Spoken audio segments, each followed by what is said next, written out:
a small castle in Mukomi, a boy was born into a family surrounded by stronger powers. His name was Takechio.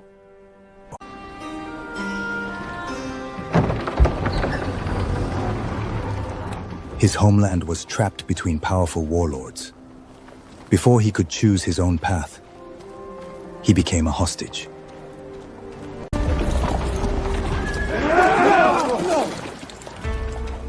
Sent towards the Imagi lands, the boy never arrived there.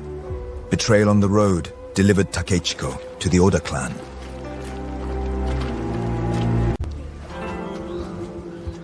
Inside enemy walls, fear became his teacher.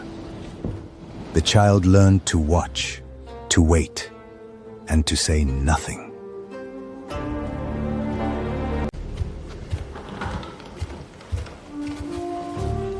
After a hostage exchange, Takechiro was sent to the Imochi. In a greater house, obedience became another lesson in survival. He owned no land, commanded no army, and held no power. But in silence, the future ruler learned how to survive.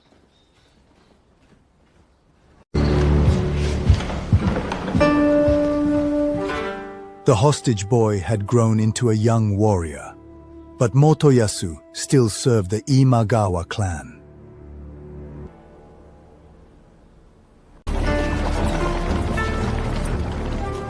Before history turned, Motoyasu proved his worth in service.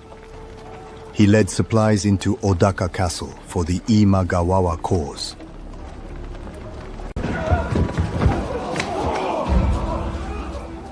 Then came Okehazama. Yoshimoto fell, and the great house that held Motoyasu began to break. With his master gone, Motoyasu returned to Okazaki. The castle of his birth stood before him again.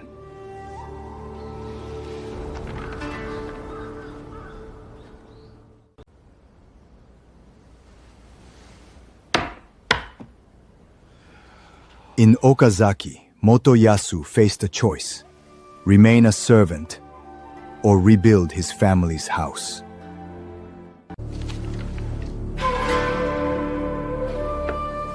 To survive, Motoyasu turned toward his former enemy. An alliance with Nobunaga opened a new road.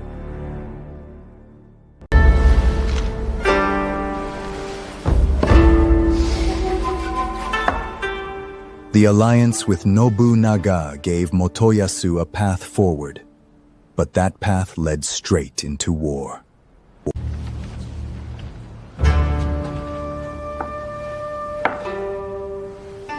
The former hostage now had to rule, not merely survive. The young lord began to hold his hound together.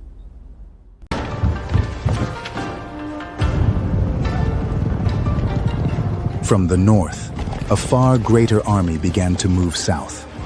The young lord now faced a threat too large to ignore.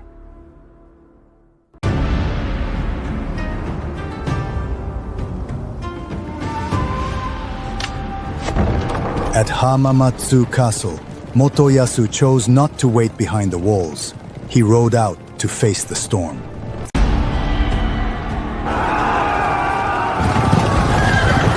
At Mikatagahara, Motoyasu learned the cost of pride.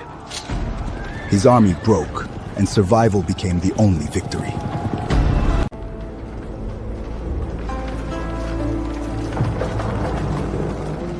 Back at Hamamatsu Castle, Motoyasu returned as a defeated man.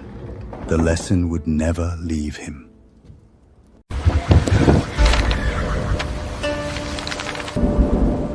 When Nobunaga fell, Ieyasu was suddenly trapped far from home.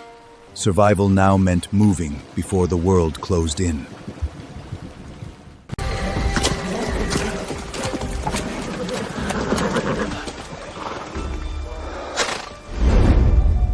During the Ihiga crossing, Ieyasu took a road no ruler would choose unless there was no other way.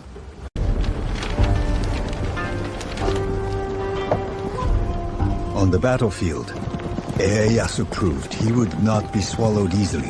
Hideyoshi had found a rival who would not break.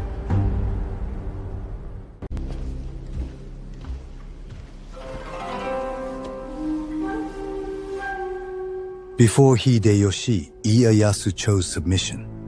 It looked like surrender, but it was another way to survive. After the fall of Odawara, Ieyasu left his old lands and moved east. Exile and opportunity walked the same road.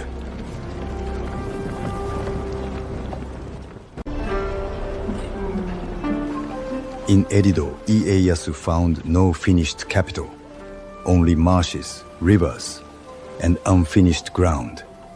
There, his future began.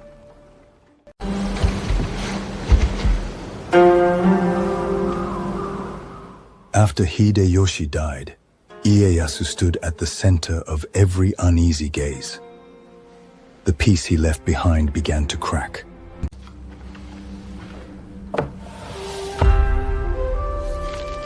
As Mitsunari watched Ieyasu rise, mistrust became a weapon. Two visions for the realm began to move towards war.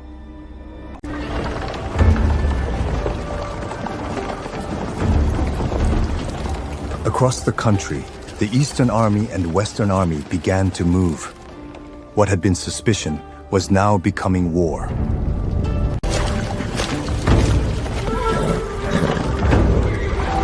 On the morning of Sekigahara, the armies waited inside the fog. Before the first strike, the whole country held its breath.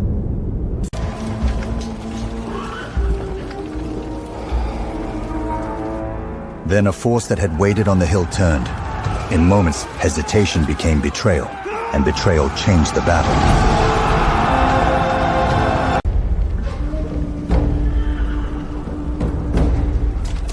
When the fog lifted, one path remained. Victory had opened the door, but the age of war was not yet over.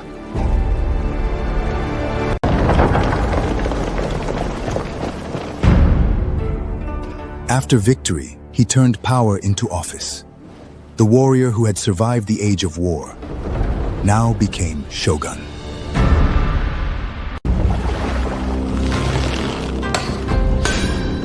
Victory became more than a title. Roads, water, labor, and law began to move under one rule. A ruler can win a battle. A dynasty must survive its ruler. He began turning victory into inheritance.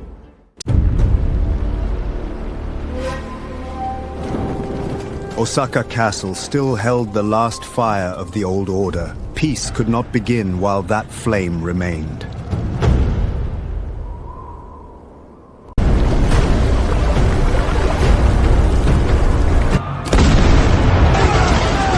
The final siege began.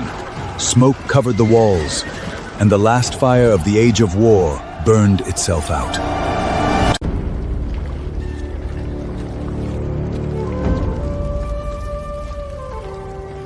At last, the long Age of War fell silent. From the ashes, a new order began to stand.